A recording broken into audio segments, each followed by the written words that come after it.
Hello and welcome to HutVent 2022. Another year has whizzed by.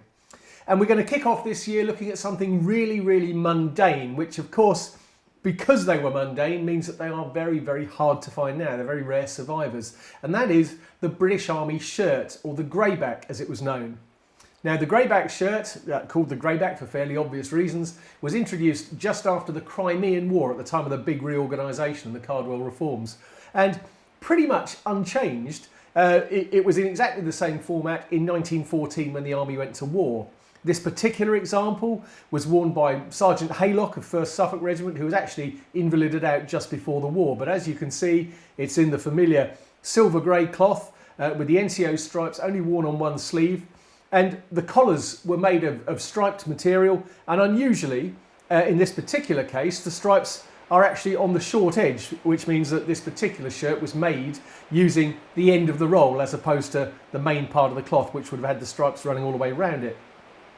The small white band across the front really just has a laundry mark on it. There's a lot of people who think that they were used for putting the soldiers' details on, but actually the soldiers' markings were normally stamped on the back, and as you can see here, his number and 1 SK for 1st Suffolk. So that's where you'd expect to find the markings on those pre-war shirts and a lot of the early ones.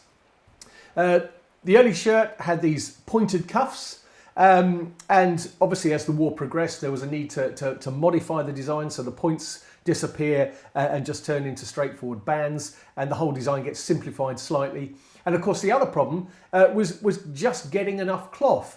The silver grey cloth, but even though they make an enormous amount of them, they just can't get enough of it. So they have to start coming up with other colours. One which was very common was this sort of biscuity colour, but they also turn up even in a dark charcoal grey colour.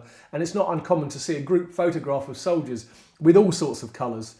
The territorial force, by their nature, when the war broke out, were originally intended for home defence only. So they all wore civilian collarless shirts to begin with until they start going overseas, at which point they start catching up and getting issued the same Greyback shirts as everybody else. Now, by the end of the war, the government had paid for and factories had produced almost 55 million of these shirts. It's an enormous number. Every soldier had 2 shirts at any one time, obviously the one he was wearing and the spare one in his pack, or the one that was being washed. And the rate of attrition was quite high. Soldiers in Palestine, even though it was against the rules, would very often cut the sleeves off and make them into a sort of singlet. But even so, a flannel shirt just in constant use would very rapidly wear out. And in 1 week, in January 1919, the British Army issued 200,000 shirts. So that just gives you some idea of the amount of these that were being produced and used at any one time. So as I say, it's a mundane item. It's something which every soldier had 2 of at any one time.